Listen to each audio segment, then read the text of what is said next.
morning!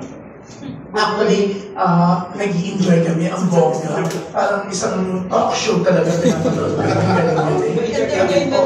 Pero, Mr. Bernejo, nung time mo ba sa GMA, hindi ka nagbalak maging talk show host? Kung magaling ka, ako nagkakaroon naman ng comparison sa inyong dalawa ni Wilson.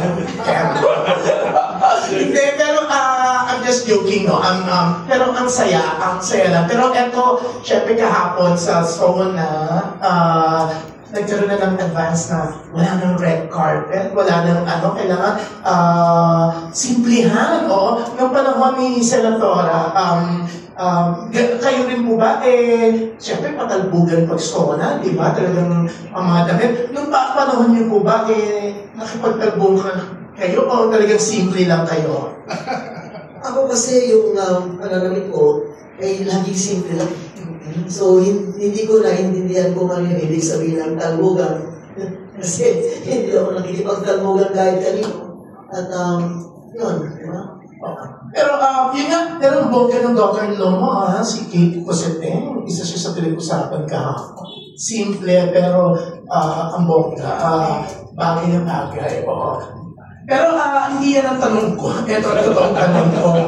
So, since kahapon, pinag-uusapan ng mga sinabi ni PBBM, di ba, pero parang nang agaw ng eksena, kahapon, kahit walang red carpet, ang comparison, nakita niyo po ba yun? Kahit Evangelista and Pio Worst ba? Kahit lagi sila pinagtatapat kahit sa mga Fashion Week sa Paris, Milan, even sa Singapore, kahit saan. Pero kahapon, mas pinag-usapan silang dalawa kahit walang red carpet. Ano po masasabi nyo? Very entertainment po kasi. Yun na nga ang problema sa atin, madali tayo madistract. At alam ng mga pinuno natin yan. Kaya tuwing may malaking matinding garapal na issue, kailangan unahan muna ng hanapin natin ng mas malaking matinding sasapaw dun sa malaking issue para makalimutan yung mas mahalaga, mas makabuluhan dahil hinahanapan ng paraan paano ma-entertain yung tao. Alam nyo, hindi bago yan. Roman times din yan, di ba? Roman times, din Colosseum. Pati yung mga leon, ipalabas mo yung mga leon. Kain mo yung tao sa tigre. Kung anong mga ganyan, di ba?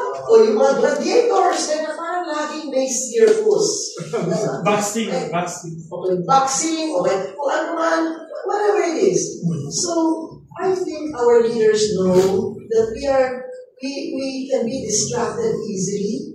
So before something blows up in our face, they think of something. Ano bang pwede natin gawin para magsapangan, magtabunan yung mga mahalagang issue ng gutom? So kayo po naniniwala na tabunan ng issue ni na Hart and Iyang hindi ko kasi hindi po tinignan yung damit nila. Hindi po kayo nag-google ng mga trending. Sa tingin nyo, hindi nyo ba tinignan yung damit nila? Nakita ko yung damit ni Kate Cosette. At napakaganda, pero hindi ako nabubonggahan doon at hindi yung makulay na magagawa. I think it was very understated elegance. It's very quiet. And, I think it's Filipiniana, pero hindi ka sinisigawan. Pero wala po ba kayong balak later? I-Google, i-search ang damit ni Hart and Pia kung sino mas maganda, mas na nagdala? Mas interesado po ako, seriously, mas interesado po ako na dito sa ating bansa magkaroon ng kapayapaan. Kasi yan lamang isang mahalagang ingredient kung gusto niyo magkaroon ng kaunlaran. Dito 50 years tayo na umunlad tayo, huwag niyong sasabihin walang nangyari sa atin. Hindi, parang nangyari. Ito naman, daming SMGC, DMCI, mga mall, 200 na yung mga mall natin, di ba? Noong 1983, yung mall yata dito, siguro 10 lang. 200. So, saan nanggaling yun? Yung tao nagkaroon ng pera. Pero maraming bumagsak din. sa ating lipunan. So, parang, kung nabasa nyo, the tale of two cities, the worst of times, and the best of times. Diba? So, para sa iba, nakakabili ng handbag, 5 milyon ang handbag. Ang relo, 4 milyon. Diba? Pero gano'n. Pero ang iba, wala pong mabiling bigas. Hindi kaya bumili ng sapatos. So, what I'm saying is, hindi totoo na lahat naghirap. Merong mga iba, konti lang no, na iba naman ang mundo na diranas nila. Yeah. Thank you, Senator.